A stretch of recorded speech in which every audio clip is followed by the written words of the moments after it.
sekarang yang mau menikah itu hanya mikiri pre-weddingnya, fotonya di mana, bajunya apa, biayanya berapa, tetapi tidak pernah memikirkan prekonsepsi. Nah, apa namanya, pemahaman-pemahaman seperti itu yang harus kita bangun, yang harus kita sinergikan, dan kita tidak bisa sendiri. Ketika Perpres 72 tahun 2021 misalnya tentang percepatan penurunan stunting, di mana Bapak Presiden memerintahkan BKKBN untuk menjadi komandan percepatan penurunan stunting, maka apa saja yang harus dibangun? Yang harus dibangun itu adalah bagaimana supaya anak-anak muda itu terhindar dari perkawinan usia anak. Anak-anak kita yang kecil itu kita siapkan supaya tidak stunting. Nah, SSK ini juga mengatur, mohon dibesarkan Pak Untung mungkin. Ya, lanjut ke slide kedua. Lanjut di slide yang berikutnya. Jadi SSK ini dibangun itu adalah juga dalam rangka sekali lagi menyiapkan anak-anak murid-murid kita benar-benar siap, ya. Siap untuk menjadi orang tua, ketika pada saatnya mereka itu menikah, mereka itu memang benar-benar berkualitas kehidupannya, secara fisik, secara mental, atau secara psikis, mereka benar-benar siap. Sehingga, lanjut Pak Untung di share berikutnya, sehingga hari ini kita semua, kita tidak terlambat ya, jangan sampai mengatakan kalau di kabupaten lain itu SSK sudah banyak terbentuk, alhamdulillah. Kenapa? Halo? Masih halaman depan ini. Ya, Pak Untung mohon lanjut ke halaman berikutnya. Ya, mungkin terkendala sinyal juga ya, nggak apa-apa Bapak Ibu sekalian. Jadi sekali lagi, kalau bukan kita yang menyiapkan, siapa lagi? Kalau kita ingin di tahun 2045 itu nanti anak-anak Indonesia menjadi anak berkualitas, generasi emas berkualitas, maka ya harus kita siapkan dari sekarang. Ibarat orang ingin panen padi, ya harus menanam padi. Dan bukan berarti sekarang menanam, kemudian nanti sore, besok pagi panen, tidak. Tentu membutuhkan waktu. Membutuhkan pemeliharaan, membutuhkan penanganan yang serius, membutuhkan konvergensi, karena kita tidak bisa sendiri untuk bisa menanam padi itu. Ada petani yang menanam, ada yang memupuk, ada yang irigasi, dan seterusnya. Sama, sekarang kita akan menyiapkan anak-anak kita. Kita nggak bisa sendiri. Pemerintah memang, negara memang harus hadir untuk menyelesaikan seluruh persoalan masyarakat. Salah satunya tentang kependudukan. Jadi kalau kita baca di UUD 45 itu di pembukaan, kita melihat bahwa apa tujuan negara? Negara itu adalah melindungi segenap bangsa Indonesia dan seluruh tumpah darah Indonesia. Itu tujuannya. Yang kedua adalah memajukan kesejahteraan umum. Nah, ketika kemudian dikatakan ketika ada persoalan di masyarakat, maka pemerintah negara harus hadir. Sekarang pertanyaannya, negara itu siapa? Ya. Negara itu adalah unsur-unsur dari negara, ada pemerintah, ada masyarakat. Jadi, Bapak Ibu sekalian, unsur dari negara adalah pemerintah dan masyarakat.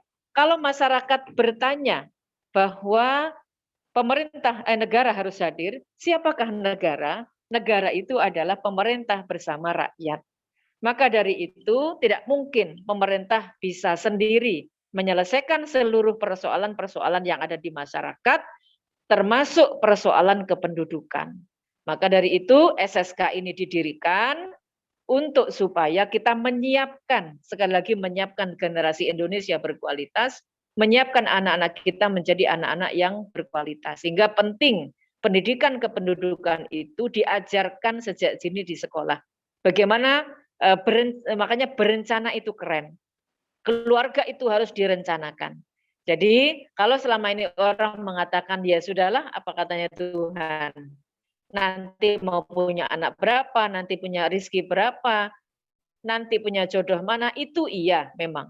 Tetapi bahwa kemudian keluarga berencana, keluarga berkualitas itu harus dimulai dari keluarga berencana. Nanti nomenklatur keluarga berencana pada saatnya akan dirubah menjadi keluarga berkualitas. Untuk menjadi keluarga berkualitas, ya harus direncanakan. Harus menjadi keluarga berencana. Apanya yang direncanakan? Mulai dari menjadi calon ayah. Ayah itu yang seperti apa? Ibu itu yang seperti apa? Karena seorang ayah itu dipersiapkan untuk menjadi kepala keluarga, dipersiapkan untuk menjadi pemberi nafkah, dipersiapkan untuk menjadi pendidik dalam keluarga, disiapkan untuk menjadi pengayom keluarga, maka apa yang harus disiapkan? Ya fisik, mental, psikis, jasmani, rohani, semua harus siap. Untuk menjadi ibu yang hebat bagaimana? Karena ibu itu adalah madrasatul ula, menjadi sekolah pertama untuk anak-anaknya. Menjadi ibu di masa depan tidak semudah menjadi ibu di masa sekarang.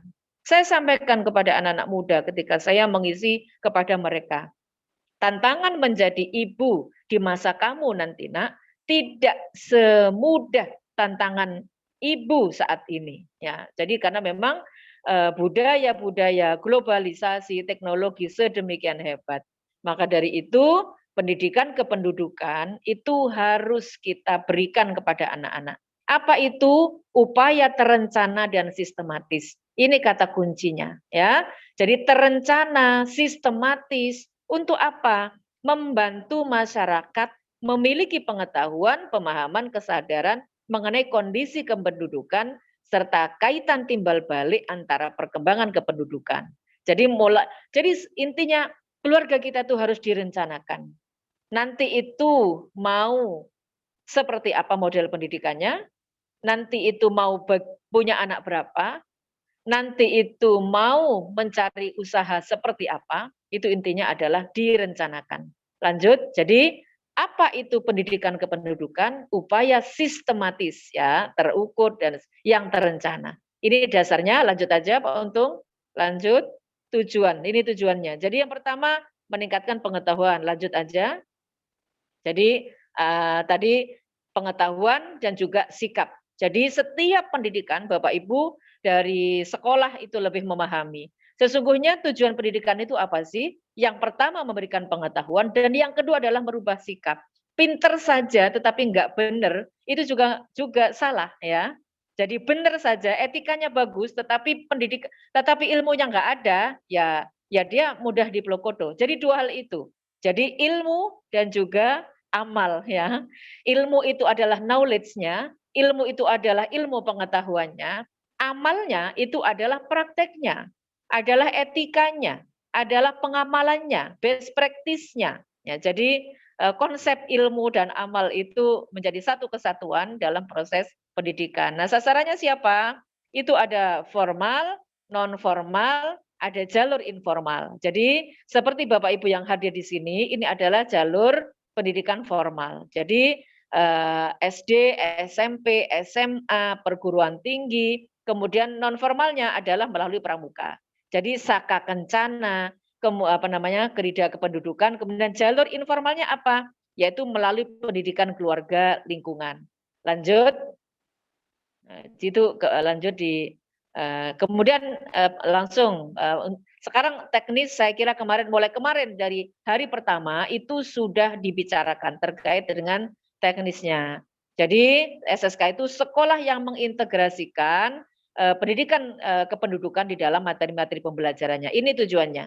Jadi peserta didik itu punya sikap, peserta didik punya perilaku, peserta didik memiliki pengetahuan. Jadi sekali lagi ilmu amal. Knowledge-nya, pengetahuannya, kemudian juga bagaimana sikapnya, memiliki sikapnya. Ya tidak mereka kalau misalnya hari ini kemudian prakteknya bagaimana? Saya sampaikan kepada anak-anak, kalau toh mereka sudah memahami apa itu pentingnya pendidikan kependudukan, bagaimana dia juga itu tercermin dalam keluarga berkualitas. Anak-anak harus punya kontribusi terhadap bagaimana menciptakan keluarga berkualitas. Oke lah mereka masih SMP, oke lah mereka masih MTSN, masih madrasah aliyah, masih SMA. Tetapi dia harus memberikan kepedulian, dia harus memiliki empati terhadap bagaimana untuk supaya, maaf sebentar, tanda tangan ini termisu sebentar ya, karena orang membutuhkan untuk reaktivasi KIS-nya yang terblokir. Oke, terima kasih Mbak. Jadi Bapak Ibu sekalian, anak-anak pun harus kita berikan pemahaman. Meskipun mereka masih SMP, SMA, MTS, SMA, mereka harus punya kepedulian bagaimana keluarganya saat ini menjadi keluarga berkualitas. Mereka harus punya kontribusi untuk menciptakan keluarganya saat ini menjadi keluarga yang berkualitas. Bagaimana caranya? Kalau tahu orang tuanya broken home, saya sampaikan. Anak-anak jangan terpengaruh dengan orang tuanya. Anak-anak harus memiliki ketahanan keluarga sendiri ketika menjadi atau ditakdirkan masuk di dalam keluarga yang broken home. Mereka harus punya kearifan untuk menjadi anak-anak yang hebat, anak-anak yang kuat terhadap persoalan-persoalan yang dialami keluarganya. Kemudian peserta didik mampu menyajikan data mikro kependudukan. Kemudian mengurangi drop out putus sekolah ini jangan sampai. Kemudian meningkatkan pengetahuan tenaga pendidik. Jadi itu tujuannya. Lanjut selain itu sekalian. Jadi mudah-mudahan kita bisa menyiapkan semuanya. Ya ini prinsip dasarnya. Jadi kalau ditanya apakah ini harus ada mata pelajaran khusus? Tidak. Ini ada prinsipnya. Tidak menambah jam pelajaran, ya. Kemudian berdampingan dengan program BKKBN sebelumnya. Kemudian konsisten. Kemudian juga peran aktif murid. Dan yang terakhir adalah bersifat gradual. Jadi gradual itu bagaimana? Meliputi beberapa bidang studi sesuai dengan pokok bahasan. Lanjut aja. Itu adalah prinsip-prinsipnya. Kemudian mekanismenya bagaimana? Mekanismenya pada saat penyusunan RPP dan LKS, kemudian pada saat juga kemudian ada simulasi, kemudian penjelasan kepada murid tentang kependudukan, teknik analisanya, kemudian ini ya tentang simulasi dan lain sebagainya, tentang urutan-urutan mekanismenya, Bapak Ibu yang lebih paham bagaimana mekanisme di sekolah, sampai kemudian aktif membimbing. Jadi di pojok kependudukan itu ada diskusi dan konsultasi. Jadi itulah yang kemudian harus kita hidupkan, anak-anak harus berani curhat, anak-anak harus berani menyampaikan apa yang dia alami. Anak-anak harus proaktif menyampaikan, kita harus peka, para guru itu harus peka, anakku ini mengalami apa.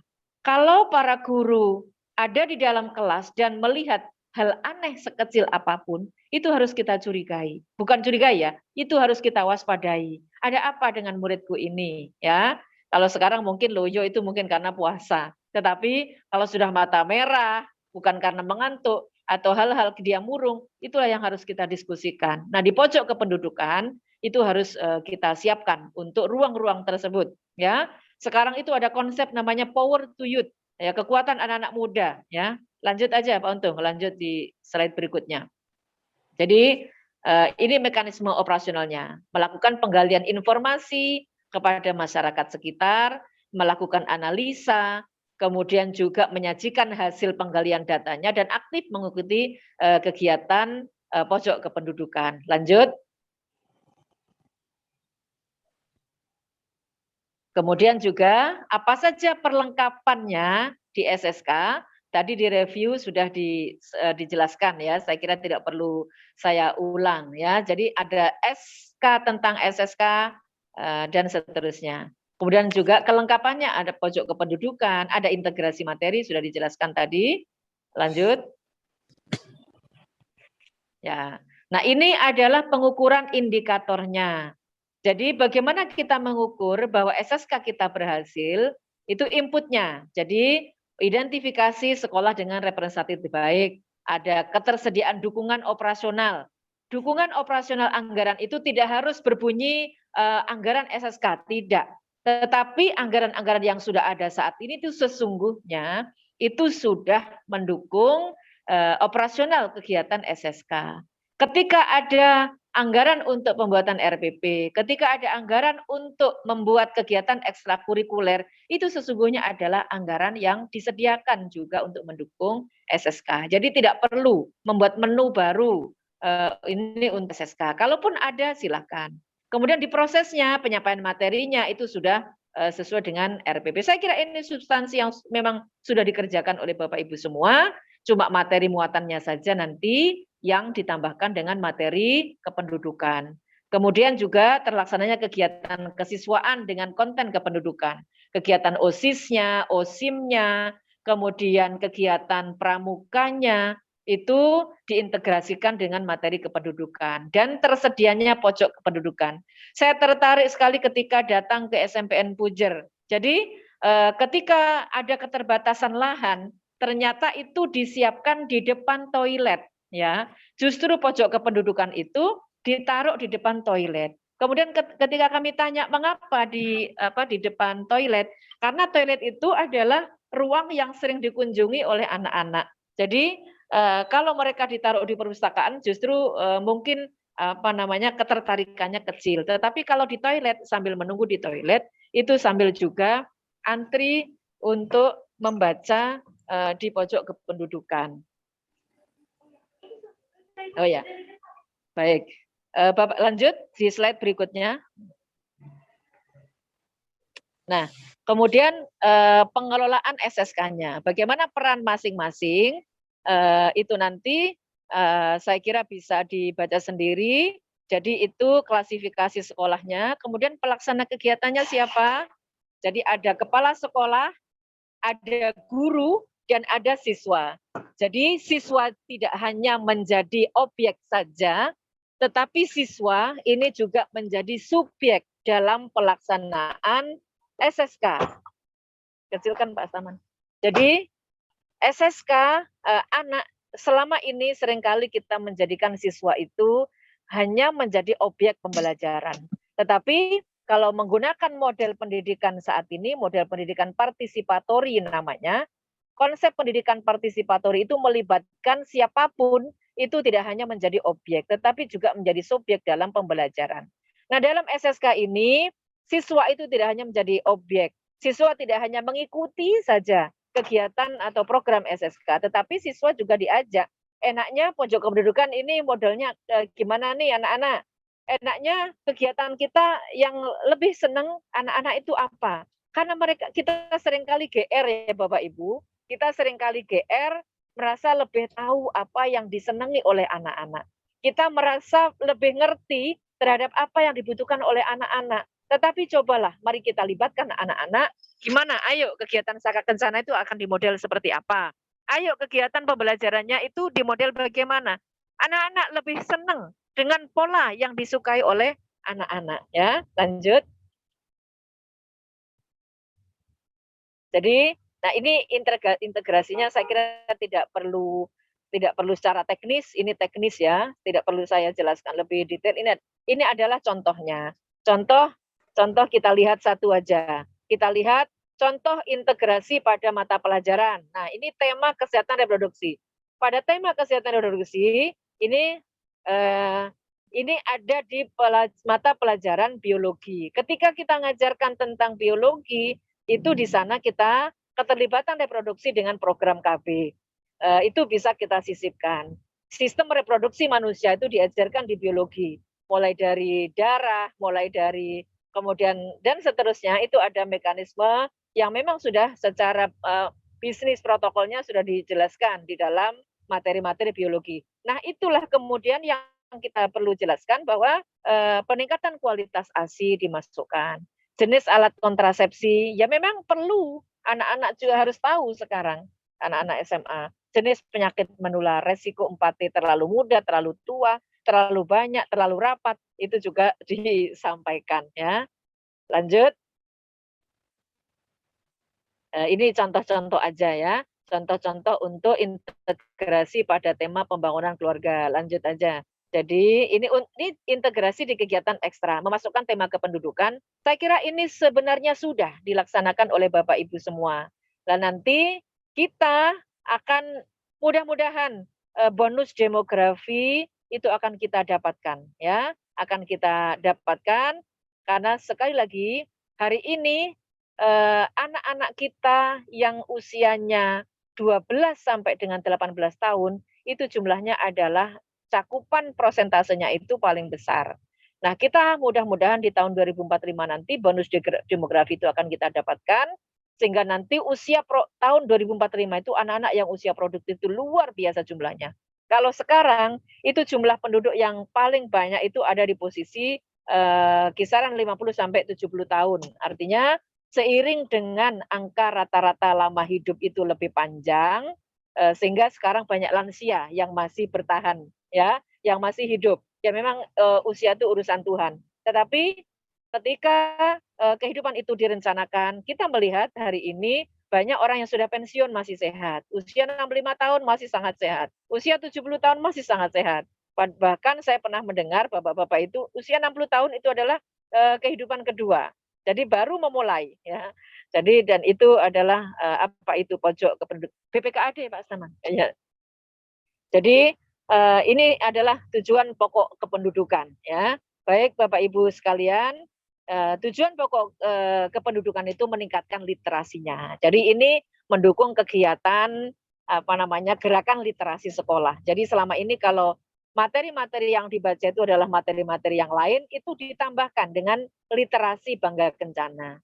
Kemudian meningkatkan akses masyarakat terhadap informasi bangga kencana, dan meningkatkan pengetahuan masyarakat mengenai Bangga Kencana. Apa itu Bangga Kencana? Kemarin sudah, diberikan materinya oleh, narasumber-narasumber sebelumnya. Lanjut. Lanjut di slide berikutnya. Jadi, ini adalah fungsi pojok kependudukan. Lanjut aja Pak Untung, lanjut aja. Jadi kesimpulannya bahwa, monitoring dan yang pertama kita monitoring dan evaluasi dilakukan setiap tahun terhadap setiap tahapan pelaksanaan SSK. Kemudian pengembangannya, kemudian yang kedua adalah pelaksanaannya. Jadi seperti kita melakukan sebuah perencanaan apapun, ada konsep planning, organizing, actuating, dan controlling. Jadi perencanaan SSK-nya bagaimana, organizing mengorganisasikan siapa saja yang nanti akan melaksanakan program SSK itu, siapa pelaksananya, siapa sasarannya, kemudian, actuating dan bagaimana actionnya, dan yang terakhir adalah controlling. Sehingga nanti, akan ada yang terakhir di tahap itu adalah pengklasifikasian. Apa itu? Berdasarkan hasil monitoring dan evaluasi, setiap sekolah nanti, akan ada evaluasi. Jadi sampai kemudian nanti kita akan menjadi SSK yang pasca paripurna ya. Mudah-mudahan di Kabupaten Bondowoso kita bisa melaksanakannya dengan maksimal, sehingga apa yang menjadi program kita itu bisa kita laksanakan. Sekali lagi, tujuan utamanya adalah menyiapkan anak-anak muda kita menjadi anak-anak yang berkualitas. Kalau kita ingin 20 tahun yang akan datang anak-anak kita menjadi anak yang berkualitas, ya maka kita harus siapkan dari sekarang. Baik Bapak Ibu sekalian yang kami hormati, demikian tadi, apa yang dapat kami sampaikan. Selanjutnya monggo, kami kembalikan lagi kepada moderator. Terima kasih. Assalamualaikum warahmatullahi wabarakatuh.